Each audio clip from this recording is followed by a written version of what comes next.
Hello, guys. Good morning, good evening, good afternoon, and good night to you from wherever you may be watching me from today. This is your girl, Themmy Ahamba. My name is Thelma Titi Ahamba, and I am the one and only host for a chat with Themmy. So, definitely, guys, I am on here today. I want to welcome you to another brand new episode of Chat with Themmy guest feature. Guess what, guys? This is another Canadian guest to the record. So we're bringing someone from all the way Canada again to, share her experience, share her story to inspire us all to educate us, to empower us, to steer our life in the right direction. Okay, you know how we do it. We're here to empower, we're here to inspire, and we are here to educate. Okay, so today's discussion is something that's very near and dear to my heart because I started my professional journey through volunteering. And today we're going to hear from an amazing lady all the way from Canada to tell her story of how she's moving the needles and helping others to volunteer well. I know you volunteer your time in your community. I know you go through the charity organization to volunteer. Are you volunteering well? How are you doing it? So today we're going to be looking at this very special topic, the Uber of volunteering, the law of giving and receiving. Are you a volunteer? Have you volunteered before? Are you looking to volunteer? Definitely grab your seat, grab some pen and paper, or grab your phone notes, and definitely come on here to take some seat and learn. All right. So without much ado, I love to welcome my guest all the way from Canada, Miss Shabs, as she get through with us and educate us on how we can volunteer well. All right. You know how we do it. Give me some drum roll to get my guest on stage. Yes, let's grab my guest up here. Hello, and welcome, Miss Shabs, to chat with me. Hello, Tim. This is beautiful. The way you introduce the show, it's truly amazing. I was on the backstage and I was really enjoying the way you started up. That's a big a big applause. Thank you. I appreciate it. I am so honored to have you on the show today. I am very, very passionate about this discussion simply because I started off my professional journey as a volunteer. I was a scholar. I was as a scholarship scholar for United Nations educative empowerment program where they funded my education, and then as a way to give back, we were volunteers to other refugee camps and giving back our time and helping put stuff together and making life better for other people as they had made life better for us.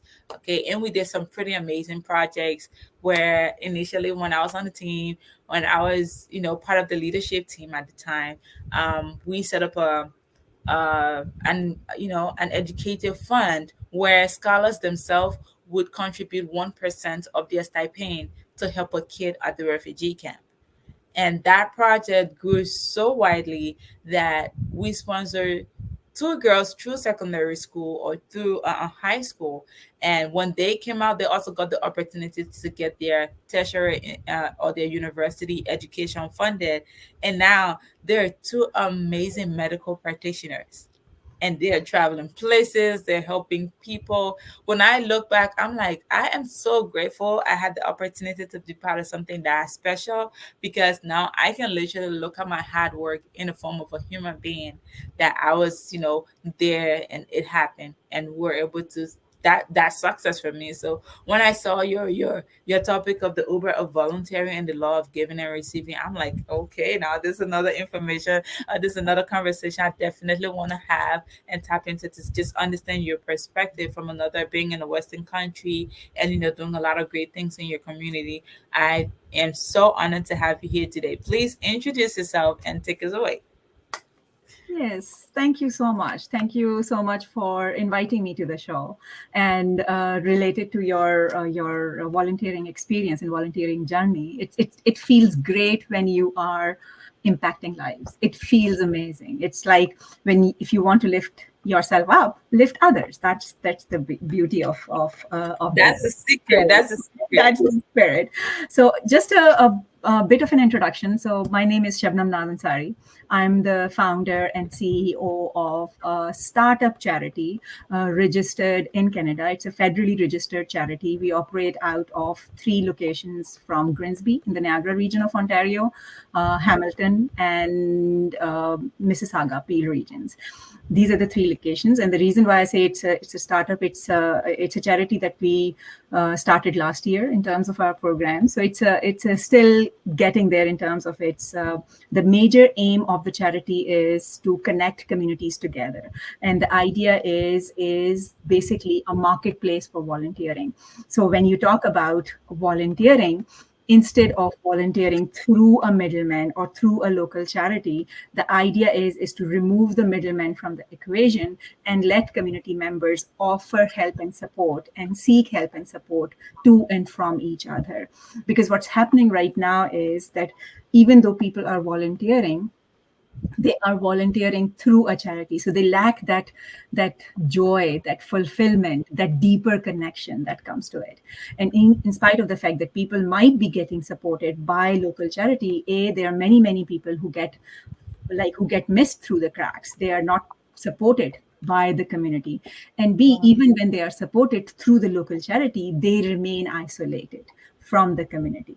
So the idea is to remove the middleman. And if you look at the name itself, volunteer well basically is in all 3 meanings. So well in terms of the well of volunteers, the pool of resources, the pool of volunteers who are volunteering to their communities, to those living around them. The second is in terms of doing volunteering the right way. Volunteer well in terms of not through a middleman, but directly. And the third is in terms of health and wellness. So if you want to really be healthy and well and uplift yourself, uplift others. And also in terms of the communities who are well connected with each other, are healthy and well in terms of stronger and resilient and well connected communities. So these are the three meanings of the charity, of the name. That's so amazing because I started off my professional journey through volunteering, and I know, just like you said, sometimes you're going through a middleman, and then you know, it's like there's a little bit of disconnect as versus when you are directly involved with the community and stuff like that. So that brings a lot of, like you said, if you want to make sure you're well, make sure someone else is well. And the back end of that is you get instantly okay yourself because you're like looking at your impact, breathing and living your hard work, your time that you choose to offer, the time that you put out there, right? So how did you come up with that? What was life before you started volunteer well? Oh, you're asking my why, right? The reason behind I started the charity. So the reason is actually it's a lifelong, I would say, suffering from which I found my lifelong mission. So born and brought up in Pakistan as a Muslim, entered into a 13-year-long abusive marriage, ended up entering into a divorce battle in the court. Since law has recently changed, customs and practice had not.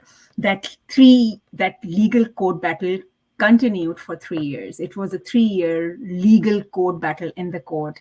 Character assassination, end to end, family, friends pressure, bribing of lawyers by him. I ended up studying the law myself. And at the end of the 3-year period, when I finally got the divorce, I had given up on the system, completely disconnected from the whole system. At that point of time, I was senior vice president at the second largest bank in Pakistan, really up there in terms of being only one woman out of the 25 men in the room of senior vice presidents.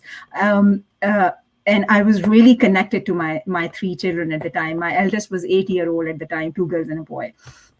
So when I gave up on the system, I went to Dubai in search of a job, but I couldn't get a job equivalent to that level. I came back, and as soon as I came back, my ex applied for the custody of the children through the court. I was at my weakest at that point of time. I didn't have the courage or the strength to go through another court case battle. I went to the court and I handed over the custody of my children with my own hands to him, and I left the country as a rebel. And rebel not just in terms of my country system, but rebel in terms of my friends, my family, my societal norms, my traditions, my religion. But later on, when I started studying the holy book, I realized that this is not what the divine wants from us. Divine wants only two key things, because what everybody else is following are just hearsay. This is not what is expected. And the two key principles that are the foundations of the charity are, and that is what the divine expects, is the number one is that whatever we are given, be it in terms of our wealth or money or time or skills, we are given as a trustee, as a caretaker. It's the due right of others. We are to spend it for the benefit of others. So volunteering is central foundation of the charity. The second is that we are not expected to judge or exclude another. We are expected to connect humanity based on what makes us human: love, compassion, care, justice for everyone. And these two key principles remains at the foundations of the charity. And I continue to fight for the custody of my children, sitting here and fighting the court battle in Pakistan, got them reunited with me after 8 years. My eldest is now 25-year-old. My younger one is now 23-year-old. And my son, youngest, is now 21-year-old. I have got one bonus daughter, 24-year-old, from my current husband. And we have got a joint daughter, 7-year-old, our youngest. So right now, I'm what I realized when I got them reunited with me, that 8 years is a long time, right? I'm still trying to get to know them. I'm not a mother to them anymore. I'm still trying to bridge the gap. But what I got out of those 8 years of struggle, and practically all my lifelong struggle, is my lifelong mission of really connecting the communities together so that no one feels isolated. No mother has to go through what I went through. So that's my basic why behind the charity.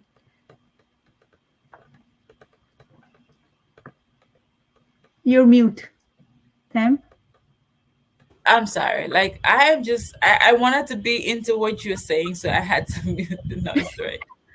I am just all up in my feelings just listening to you because from a mother's standpoint, being away from your children, fighting a marriage that broke, and now you fighting to get your kids back, and now the system disappointing you as a woman, and you being a very powerful woman to be one of 25 amongst the men, being the senior vice president of a bank. Like already society sometimes cut off certain roles to say these are like male dominated spaces, so just you being in that very high seat and still trying to keep the units of your family together, and going through what any woman will go through, irrespective of how educated she is, because it's not only educated women that suffer abuse, you know failed marriages. It's not only uneducated people who failed marriages.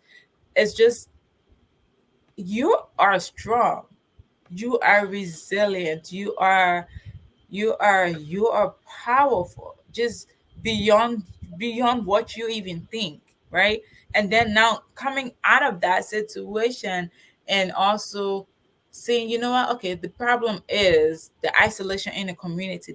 You're not selfish, right? You're looking at your experience to say, this is a fundamental problem. This is why, it took me so long to get my kids. This is why this thing went the way it went. This is why XYZ happened the way it did, because something fundamentally is wrong somewhere. And then you are just leaving your country, running away for your life, and trying to fight for your case later on, and still have the courage to say, you know what, irrespective of where I find myself, there's a universal problem and I need to start to fix it. Like, I don't know how Yeah. much accolades you get every day, but I salute you twice. Okay. Like you You deserve that. Okay. And guys, we'll just take a very short commercial break and be right back so we can jump right into the conversation with Miss Shabs, so we can get, because I am all in my feelings right now. Okay. See you soon.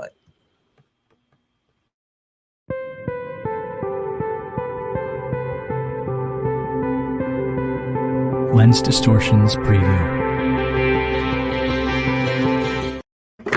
Welcome back, guys. Thank you so much, Miss Shabs, for sharing your story. Like, now I want to understand, right? The Uber of volunteering. Why did you name it this? Yes, because the if you look around the world today, right? Like I mentioned, there are two basic problem. One is that all of us as human beings are boxed in certain boxes based on our background, be it in terms of our religion or geographical conditions or gender or views or beliefs, whatever the discriminatory box is. So that is one reality, and one and the quickest way of shattering all these discriminatory boxes is through doing volunteering the right way. um, are you there, Tammy? Yes, I'm right there. Oh, okay. Okay, I thought that we lost you. So in terms of Uber volunteering, the basic idea is to celebrate both giving and receiving, because the societal taboo right now does not let people ask for help and support from their neighbors. It's a hesitation. Whereas if you look at the basic concept, the science of generosity, giving is nothing without the receiving. You do not complete the loop if you do not celebrate giving as much as receiving. So the both side of the equation needs to be celebrated, needs to be encouraged, needs to be nurtured. And the idea is to connect people with each other through volunteering, because if you look around the world today, we are meeting people left, right, and center, all through and through, right? But those socialization, those connections are so much at the superficial level. You can Yeah. go deeper only when A, you ask for help, and B, you give help, you impact, you directly impact. And that's why I call it Uber of volunteering.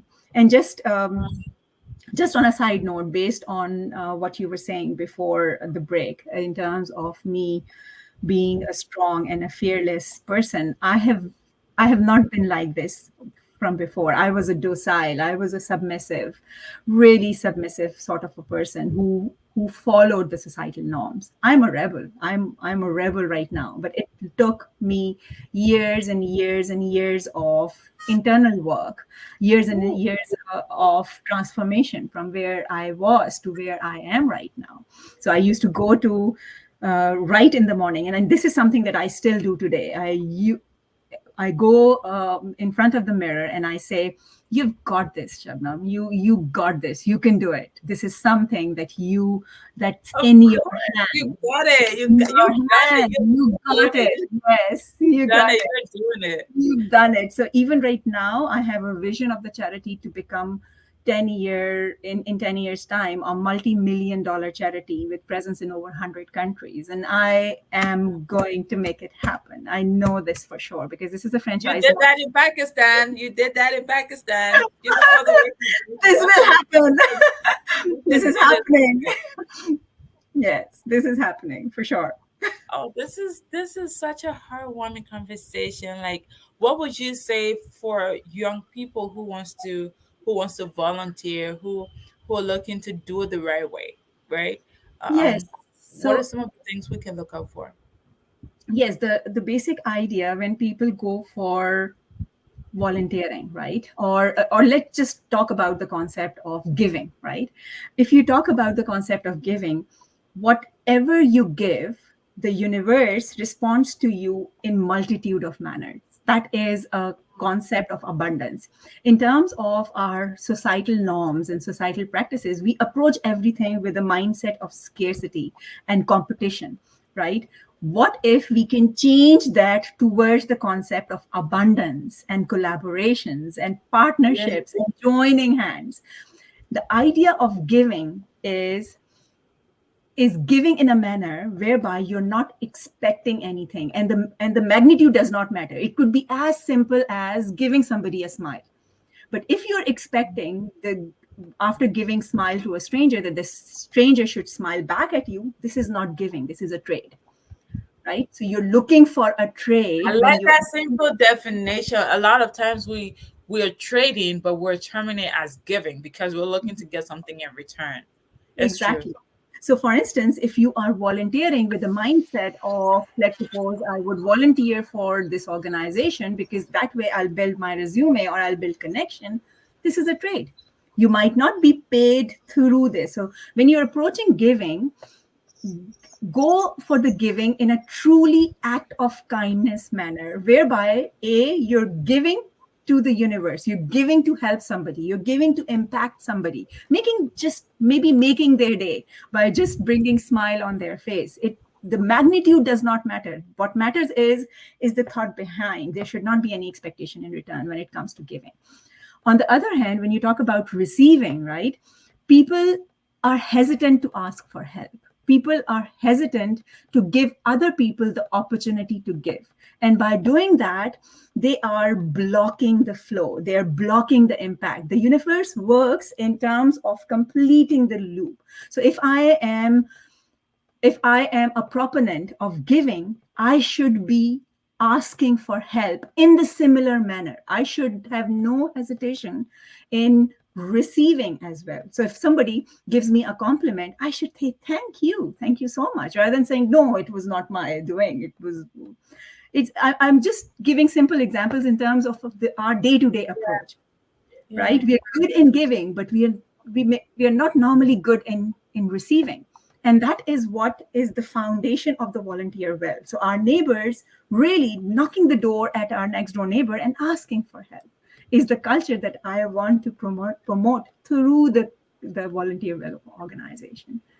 Guys, thank you so much, Miss Shabs, for educating us. If you want to learn more about how you can volunteer well or the overall volunteering, definitely check out the website volunteerwell.org and follow Miss Shabs and her entire journey. You can learn from there. You can understand how you can get involved directly with your community and feel that joy of giving, feel that joy of sacrificing your time to impact other people. You can literally just, inspire or just dip yourself into that.